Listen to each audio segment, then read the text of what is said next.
Hello everyone and welcome to Horime, where anime and horror fans come together. This week, which is my first week, today I'll be sharing with you guys the top 5 horror films on Netflix that are usually overlooked or you may have missed. So what this list means is it is a list of horror films that I believe are underappreciated, overlooked, and aren't generally talked about as much as they should be. So let's get started. At number 5, I have Starry Eyes. This 2014 fantasy horror film is an allegory for what's happening in Hollywood and what it takes to make it in Hollywood. I know that description makes you think, how is this a horror film? Trust me, it's a horror film. There's a lot of really gut-wrenching, crazy scenes in this film. I haven't heard a lot of people talk about this film, and I hadn't heard much about it when I discovered it on Netflix, and it is so worth a watch. It is so good. There's a lot of layers to it. I will say the directing's not the best in the world,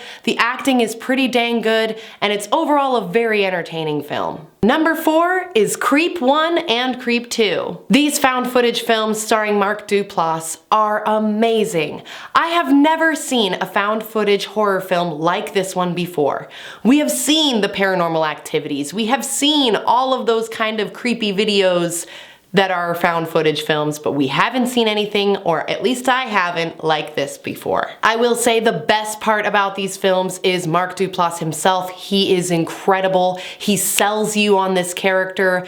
It is so good. To give you a synopsis of what this film is about, a videographer replies to a Craigslist ad where someone asked to do a 1-day, 24-hour recording and will pay someone $1,000 to do so. Once the videographer arrives, you realize this guy that wanted someone to record him for a day is whack.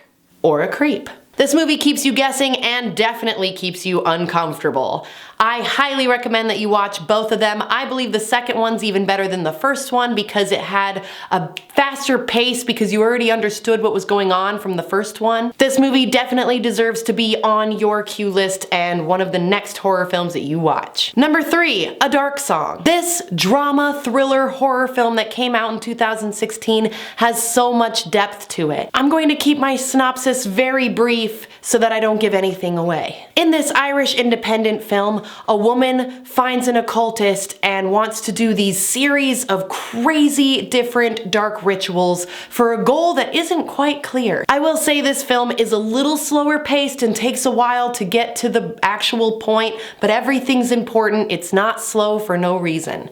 And if you are patient enough and get through that little bit of slow pacing, it is so worth the end result. I have not met anyone talking about this film, and it really needs to be talked about more, and another one that definitely needs to be on your list. It is so good. It proves that horror films are so much more than ooga boogas and like murder scenes. It's so much more than that, and I want more horror films like this one. Number 2, Oculis.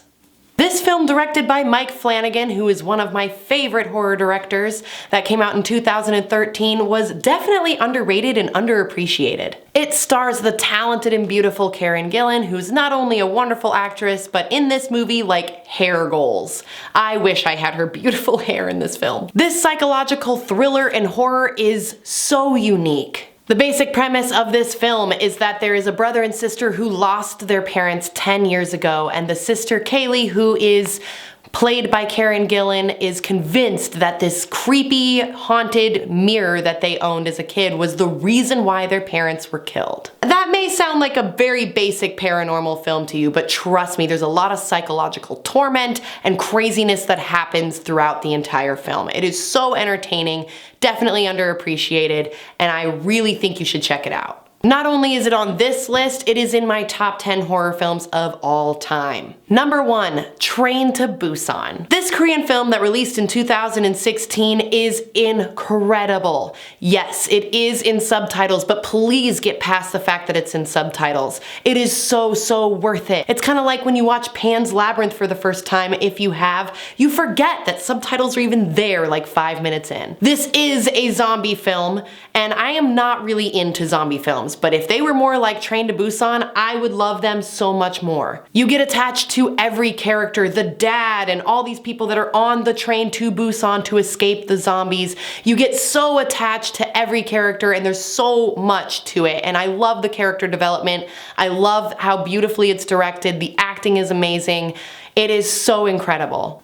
It is definitely my favorite film that I watched last year.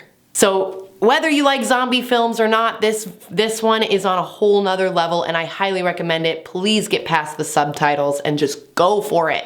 While that is all I have for this list, I do have an honorable mention, and that honorable mention is Hush. The reason why I didn't put it on this list is because it is starting to get more on people's radar and more people are seeing it, so it didn't feel like it needed an extra shout out, but I wanted to put it in there just in case you haven't seen it. This is another Mike Flanagan film who also did Oculus and The Good Ouija, not the first one, the good one.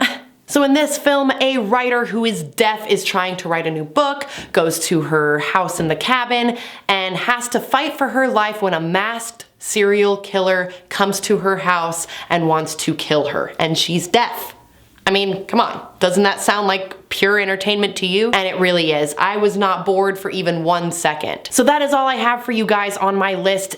Let me know in the comments below whether you agree with any of these films, disagree with these films, let me know why, and also let me know if you want me to do a full review discussion of any of the films that I just discussed. I'm sure I will anyway, but if you really want one, let me know. Also, let me know what would be on your list of best horror films that are on Netflix that are totally overlooked. Maybe I haven't seen one of them. If you like me and you want to see more of my videos, please hit that subscribe button because I'm going to be making Horror May videos every single Wednesday. Thank you so much for watching and I'll see you guys next Wednesday. Bye!